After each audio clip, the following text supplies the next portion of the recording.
J'espère que vous allez bien. Alors, Baruch Hashem, dans quelques jours, c'est Yom Kippour déjà. On a passé Rosh Hashanah et maintenant on arrive à Yom Kippour. Alors, on n'a que très peu de temps pour pouvoir faire le cours et pour que les gens puissent écouter le cours avant Yom Kippour.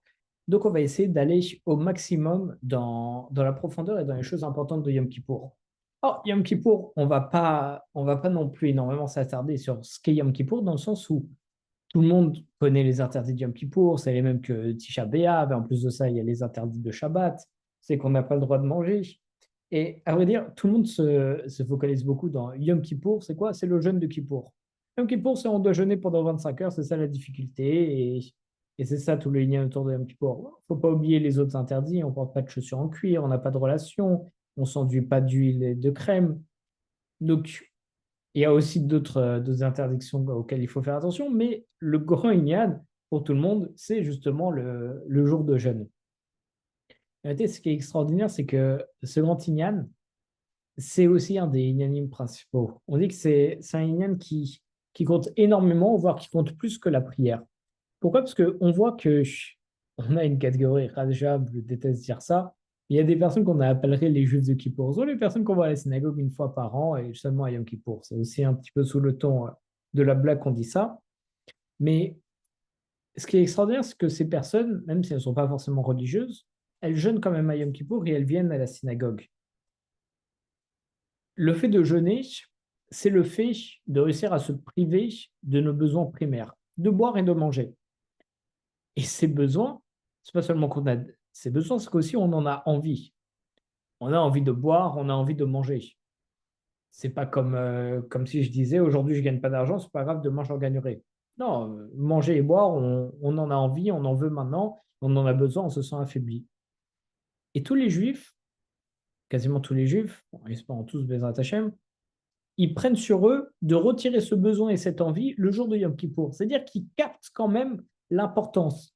Et qu'est-ce que ça fait quand on ne boit pas et qu'on ne mange pas? On ressemble à un type de personne et un type de créature que sont les anges. Parce que les anges, ils ne boivent pas, ils ne mangent pas. Et ce qui est absolument extraordinaire, c'est qu'on sait qu'à Yom Kippour, il n'y avait que le Kohen Gadol qui faisait donc son service, qui allait dans le Kodesh HaKodashim. Et nous, en réalité, à Kippour, on peut être à peu près tous comme le Kohen Gadol, où on peut faire un véritable service à Kadosh Baruch Hu en priant. D'ailleurs, on dit, il me semble que c'est le Rav Frida qui le dit, mais je ne suis pas du tout sûr, et ça m'a été rapporté par Rav Yosef, que lors des Aseret Yom Teshuvah, les 10 jours entre Rosh Hashanah et Kippour, on est tous considérés, notre prière, comme si on avait la force d'un minyan. Un minyan, c'est 10 personnes, et on sait qu'il faut prier en minyan, comme ça notre prière elle peut monter. Et on dit que durant la Seret Shuvah, on a tous la force de notre prière, c'est comme si c'était celle d'un minyan à nous tout seuls. Bien entendu, ça ne veut pas dire qu'à nous tout seuls, on peut faire un kaddish. Le kaddish, il faut 10 personnes. Mais on a une grande force de la prière, alors il faut utiliser cette force. Ce qu'il y a d'extraordinaire dans ce cas-là, c'est qu'on approche du jugement, et en réalité, toutes nos facultés sont augmentées, sont multipliées, même fois 10, pour qu'on puisse avoir un bon jugement. Parce qu'on pourrait dire, oh, c'est le jour du jugement, alors prépare-toi en avance et fais en sorte que tu aies un bon jugement. Là, c'est pas seulement ça, c'est qu'Akadosh Baruch Hu, il nous donne les possibilités, les capacités, les forces, il multiplie nos capacités pour qu'on puisse avoir un bon jour du jugement pour retourner toutes les radesham, les décrets, les mauvais décrets contre nous, transformer en bons décrets, etc., etc.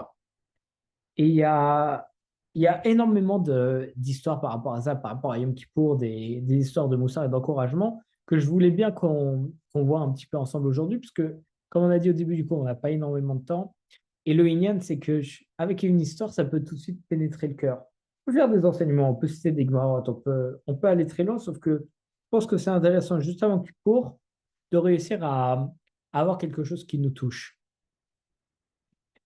Par rapport à ça, il y a justement l'histoire d'un grand Rav. Je suis désolé, j'ai pas réussi à retrouver le nom en recheckant mon livre. Alors, c'est cité dans le livre La sagesse éternelle des Pirkei Avot, écrit par Rabbi Yechiel Spero. C'est un livre de commentaires sur les Pirkei Avot. Et dedans, il raconte l'histoire d'un Rav qui priait, qui était donc le Chazan pour la Yeshiva durant Yom Kippour. Et il priait, Et donc, on sait que le Khazan, c'est très dur d'être Khazan à Yom Kippour parce qu'on ne mange pas, on ne boit pas et on doit prier. Et parfois, le Moussaf et Shacharit, ça dure 6 heures. Et moi, c'est une véritable avoda. On dit que ce Rav, il a fait la mincha la prière de Harvit, la prière du soir. Et ensuite, il est resté debout et éveillé toute la nuit. Et le lendemain matin, il a prié, il a officié pour Shacharit et Moussaf. Alors, tous ses élèves, ils sont allés le voir et ils ont dit, Rav, c'est, vous avez dû vous fatiguer énormément. Qu'est-ce que vous avez fait pendant toute la nuit rester debout? Fallait vous reposer, surtout que vous êtes le Chalder Tibour, vous représentez la communauté et c'est important que vous soyez en forme. Il a dit non. Parce qu'en fait, toute l'année, j'étudie et aussi je m'occupe de chacun de mes élèves. Mais j'ai pas trop le temps de faire d'autres choses, j'ai pas le temps de réfléchir, j'ai pas le temps de prier pour chacun. Alors, j'utilise Yom Kippour et pendant la nuit de Yom Kippour, je pense à chacun de mes élèves, un par un, à leurs besoins, à ce dont ils ont envie pour pouvoir prier pour eux, pour prier aussi pour moi, pour que j'ai l'intelligence pour leur donner les bons conseils pour que Bezrat Hashim réussisse. Il dit qu'en réalité, donc, toute la nuit de Yom Kippour, il pense un par un à chacun de ses élèves, à chacun de leurs besoins, pour prier pour eux. Alors, bien entendu, c'est une très belle histoire, c'est une très belle histoire de sur Nefesh, à quel point il est dévoué à ses élèves. Ça nous apprend aussi d'autres choses. D'abord, on sait qu'on a un principe extraordinaire. Phrase de Shalom, je ne dis pas du tout que le Rav a fait ça pour ça, mais c'est une chose en plus qui est très bien, c'est qu'on sait que celui qui prie pour son prochain et qu'il a le même besoin que son prochain, alors il sera exaucé en premier. C'est-à-dire, si j'ai un ami qui cherche son mazal, moi aussi je cherche mon mazal, si je prie sincèrement pour mon voisin, alors Akadosh Baruch Hu, il m'exaucera en premier. Pourquoi? Parce que j'ai fait attention à mon prochain. Donc en réalité, il y a une sorte d'association qu'on peut faire avec des amis qui est très facile et très forte. C'est lorsqu'on a des besoins en commun, on s'engage à prier l'un pour l'autre, comme ça nos prières elles auront encore plus de force plutôt que d'être individuelles. Et ça, d'ailleurs, cette idée justement d'être tous ensemble, bien entendu, c'est la grande force de Yom Kippour parce que il y a, par exemple, quelque chose d'extrêmement intéressant. Il y a énormément de commentaires sur le fait que Rosh Hashanah, c'est la seule fête qui a 2 jours de Yom Tov, aussi bien en Chutz Haaretz qu'en Eretz Israël, aussi bien en Israël qu'en dehors d'Eretz Israël. Il y a 2 jours, alors tous les autres, il y a un seul jour. Et il y a beaucoup d'explications. Il y en a qui disent que le premier jour sont les tzadikim qui sont jugés, le deuxième jour, c'est ceux qui ont un peu plus de mal. D'autres qui disent que le premier jour, on est. D'autres qui disent que justement, le premier jour, on est jugé individuellement. Le second jour, on est jugé en collectivité. Justement, la collectivité vient après parce que la collectivité peut sauver. Parce qu'on est tous ensemble. Alors, on a déjà raconté l'histoire. C'est que par exemple, si on a un enfant qui va voir ses parents et qui lui dit Papa, maman, j'ai envie demain d'aller à Disneyland. Ah bon, les parents, ils peuvent accepter, pas accepter, ça dépend des arguments, ça dépend ce qu'ils ont à faire, etc. Si les parents, ils ont 10 enfants, et les 10 enfants viennent d'un coup voir les parents, ils disent, Papa, maman, on veut aller à Disneyland. Ils commencent tous à crier ensemble, on veut aller à Disneyland. Oh là, les parents, ils se retrouvent seuls à 10, face à 10, alors ils vont accepter. Et c'est la même chose en réalité pour nous. On prie tous ensemble. Et lorsqu'on est tous ensemble, on représente une unité. Et lorsqu'on est une unité, alors on est bien plus fort. Parce qu'on est un peuple, on n'est plus un individuel et on peut soulever des montagnes, on peut faire beaucoup plus de choses. D'ailleurs, on a une très belle histoire de justement, on a excusez-moi. Euh, c'est une histoire du Sefer Beiseser Madriga qui nous raconte justement d'un groupe d'adolescents hongrois qui s'était enfui durant la Seconde Guerre mondiale, qui avait réussi à trouver un camp avec des juifs polonais. Ah, et bien entendu, il faisait très froid, c'était en Europe de l'Est, ils s'étaient enfuis, ils sont tous pauvres. Et ils avaient réussi à retrouver un camp pour pouvoir essayer de s'en sortir. Et à un moment, il y a le rave du camp qui dit Lomir Machen Neuven. Ça veut dire faisons un four. Et là, qu'est-ce qui se passe? On voit chaque personne arrêter ce qu'ils sont en train de faire.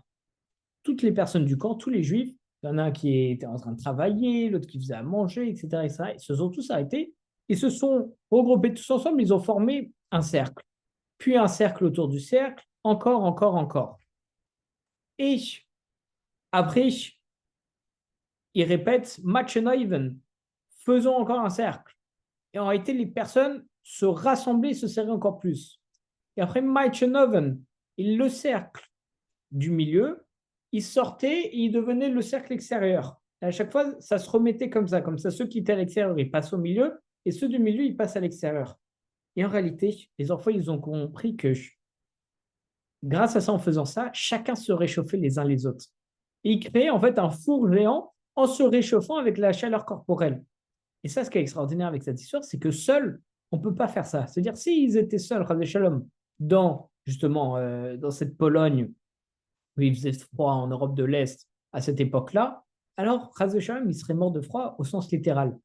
Mais en formant un Oiven, en se mettant tous ensemble, en se serrant tous ensemble, alors, dans ce cas-là, au Hachem, ils arrivent à se réchauffer tous ensemble. Et c'est ça ce qui est extraordinaire, c'est que on n'a pas besoin de, ce que nous dit le Rav, c'est que on n'a pas besoin de marcher seul dans le monde. Et comme on n'a pas besoin d'être seul dans le monde, alors pourquoi marcher seul? Kadosh Baruch Hu, il a créé l'âme Israël, Kadosh Baruch Hu, il a créé d'autres personnes. C'est pour que justement on soit ensemble. On n'a pas besoin d'être seul. Ça ne sert à rien. On peut se dire, oui, mais moi seul, je vais aller plus vite. Oui, mais quand on est à deux, on va plus loin. Donc, tout le lien, c'est que justement, se mettre avec les autres, chaque personne a été créée pour nous aider. Chaque personne qu'on rencontre, il y a une bonne raison. Donc, aidons-nous les uns les autres, mettons-nous tous ensemble. C'est ça tout le Inyan du Ham Israël, c'est ça tout le Inyan de notre vie. C'est pour ça qu'on prie tous ensemble, mais c'est pour ça que Kol Israël Arevim Zelazé, chaque béni Israël est dépendant l'un des autres et doit faire attention l'un sur l'autre. D'ailleurs, c'est ce qui est dit dans Bereshit, lorsque, avec l'histoire de Caïn et Abel, à un moment quand le frère est tué, alors Akadosh Baruch Hu, il dit où il est, et là il répond Anelo Shomer Shalachiv, Shalachi, je ne suis pas le gardien de mon frère. Si on était oui, on est le gardien de son frère. Chaque personne doit faire attention à son frère parce qu'on est dépendants les uns des autres. On a dit ça des dizaines et des dizaines de fois dans nos cours. Mais on sait que dans le Sefer Torah, il y a 613 000 lettres.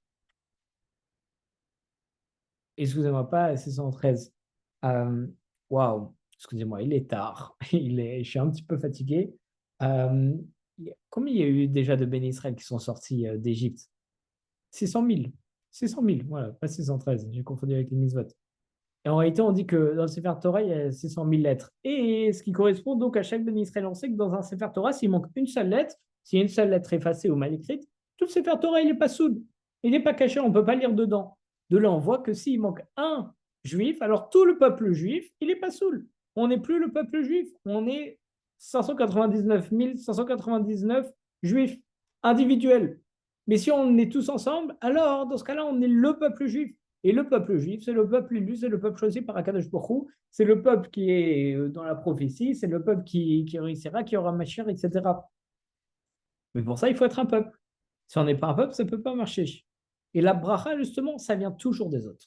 Toujours des autres. On dit qu'un homme ne peut pas être complet tant qu'il n'est pas marié. Donc, on a besoin d'une femme pour être marié. On dit il y a énormément de mitzvot qu'on peut faire qui sont ben adam la chavero, qui sont entre l'homme et son prochain. Si on n'a pas de prochain, il n'y a pas toutes ces mitzvot. La mitzvah de Piria Verivia, la première mitzvah de la Torah, c'est quoi? C'est de faire des enfants, de multiplier, de créer encore des nouvelles personnes. On voit que tout tourne autour de ça. Ce qui fait que Yom Kippour, bien entendu, il faut prier pour nous, c'est important, etc. Mais c'est aussi très important de prier pour le Ham Israël et pour chaque personne. Et on pense bien entendu en particulier à nos frères en Israël, à la situation actuelle qui nous touche chacun.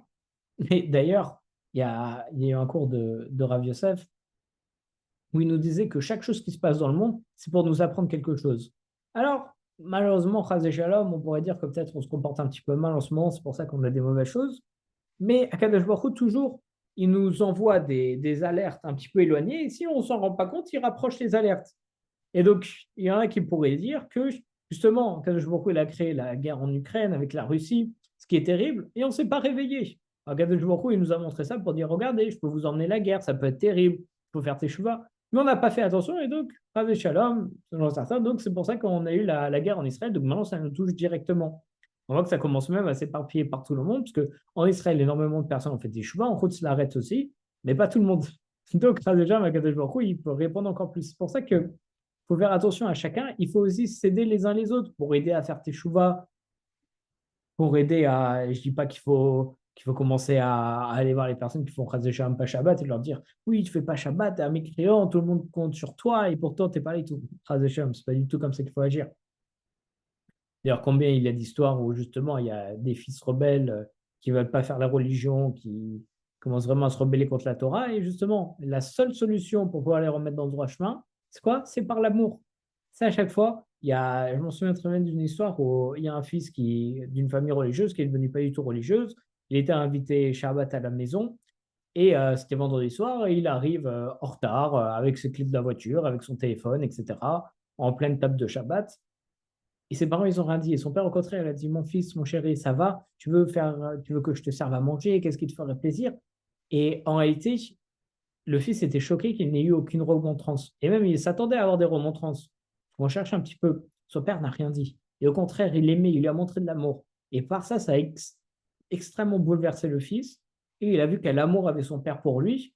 Et par ça, il s'est remis à faire teshuva. Par amour. C'est pas parce qu'il se sentait obligé ou qu'il s'est dit je veux faire plaisir à mon père.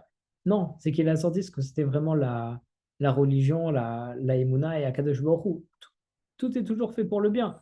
Akadosh Baruch Hu, il a créé chaque personne, chaque chose pour nous aider, pour nous. Alors nous aussi aidons les autres, parce qu'à la fois, comme les autres sont créés pour nous aider, c'est-à-dire que nous aussi on est créés pour aider les autres. Alors à ce moment-là, il faut faire notre effort. On sait qu'on vient sur Terre pour accomplir une mission. À un moment donné bien précis, une certaine mission. On ne sait pas ce que c'est. Ça peut être juste donner une certaine pièce à un pauvre, juste delivery, juste délivrer quelque chose à quelqu'un. Peu importe, juste faire un sourire par hasard à quelqu'un dans la rue. On ne sait pas ce que c'est. Mais on sait qu'il y en a une et donc il ne faut pas se rater. Donc, comme on sait qu'il ne faut pas se rater, il ne faut rien laisser passer. Chaque petite mission qu'on peut avoir devant nous, il faut dire, c'est peut-être pour ça que j'ai été créé. C'est peut-être pour que maintenant, je n'ai pas envie d'étudier, mais c'est peut-être pour ça que j'ai été créé. Donc, je vais faire ce petit effort parce que je ne vais pas rater. J'ai passé toute ma vie à faire ça. Je ne vais pas maintenant me rater alors que j'ai fait toute ma vie. Je l'ai vécu juste pour arriver à ce moment-là et pour ce petit effort. Donc, c'est pour ça qu'on a l'importance de faire attention les uns aux autres. Quand Israël avait et on connaît la fameuse histoire de la personne qui voulait se convertir et qui est allé voir Hillel Azaken et qui lui a dit résume-moi la Torah sur un pied. Il lui a dit Ve'afta l'iracha kamocha. Et il lui a dit il ne faut pas faire à ton prochain ce que tu ne veux pas qu'on te fasse. Ça revient à Ve'afta l'iracha kamocha. Tu aimeras ton prochain comme toi-même. On voit que si on doit résumer la Torah, c'est pas tu aimeras Hachem ton Dieu, tu feras les mitzvot et tout. Non, tu aimeras ton prochain comme toi-même. Si tu l'aimes comme toi-même, tu fais attention à lui. Et c'est ça tout le Inyan. C'est ça, c'est d'être un peuple uni. C'est pour ça qu'on prie tous ensemble, qu'on prie à la synagogue lors de Yom Kippour. Il y a énormément de significations. On sait aussi qu'on est joyeux à Yom Kippour, parce qu'on sait que c'est Akadosh Baruch Hu qui gère le jugement. Mais une chose est sûre, c'est que on doit être un klal. On ne doit pas être beyachid. On doit être tous ensemble, pas à l'unité. C'est comme ça qu'on a la force de la prière. C'est comme ça qu'on peut être sauvé, parce qu'on est jugés tous ensemble. D'ailleurs, c'est juste une remarque assez intéressante. Mais depuis les procès de Nuremberg, en 1945, après la Seconde Guerre mondiale, il y a une loi qui interdit les, les jugements et les punitions collectives. C'est-à-dire, on ne peut pas faire une punition en disant, voilà, tout ce groupe-là, c'était des nazis, ils vont tous à la mort. Non, chaque personne doit être jugée individuellement. Pourquoi? Parce qu'on voit qu'on ne peut pas punir lorsqu'on est en groupe. Et c'est ça la force, c'est justement en restant en groupe, comme ça, Kadosh Baruch Hu, il ne pourrait pas nous punir.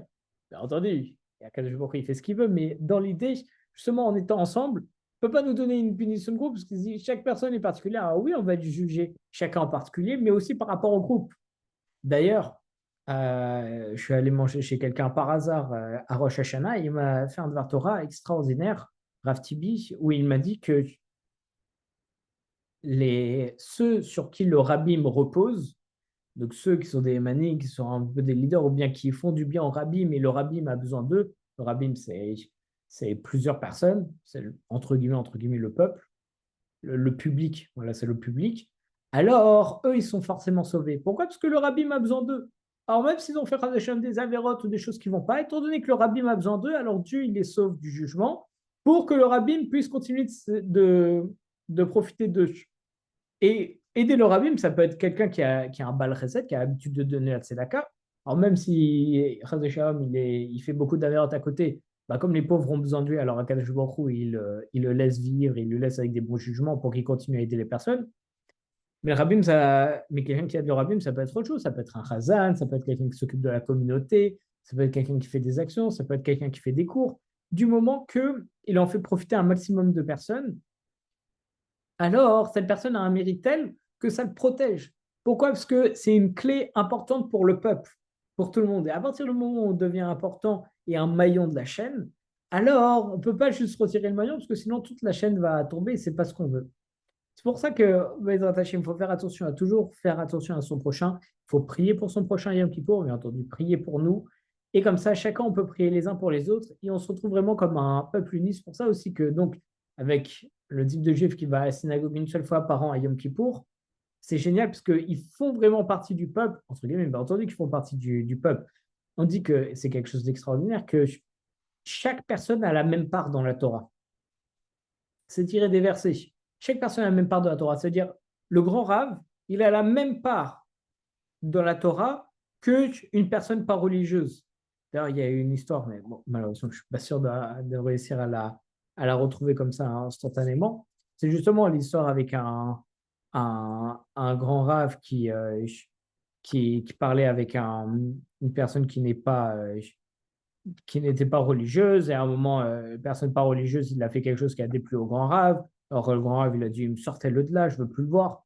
Et justement, cette personne, il a dit, mais dis-moi, c'est écrit dans les versets, même si je ne suis pas religieuse, que je connais rien en Torah ni quoi que ce soit, et on a la même part dans la Torah de Moshe Rabbeinu. Donc, ta part, elle est aussi grande que la mienne et tu n'es pas supérieur à moi sur ça. Donc, on voit à quel point c'est important. Et donc, on a tous la même part, on est tous ensemble.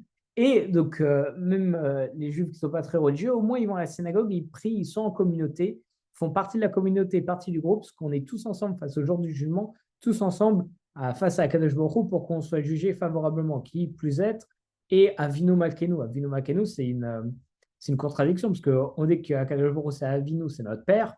Un père, c'est avec Midat Chesed, c'est avec la compassion, etc.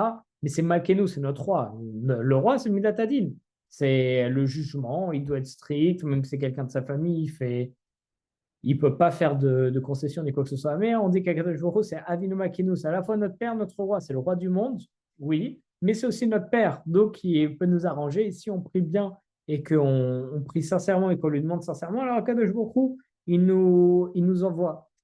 Et sur ça, Bezrat Hashem, qu'on a un excellent jugement, et un bon ktav, une bonne écriture, une bonne inscription dans le livre de la vie, Bezrat Hashem, Parnasa Torah, Parnasa Tova, Briut, Kodvenu Besefer Chaim, Toivim Ol Shalom, qu'on ait la Parnassa, qu'on ait la santé, qu'on soit écrit dans le livre de la vie, de la paix, et qu'on ait toujours du nachat, et qu'on ait juste à réfléchir à la Torah, comment faire Torah ou mitzvot, même plus réfléchir à la Parnassa, il n'y a aucun problème.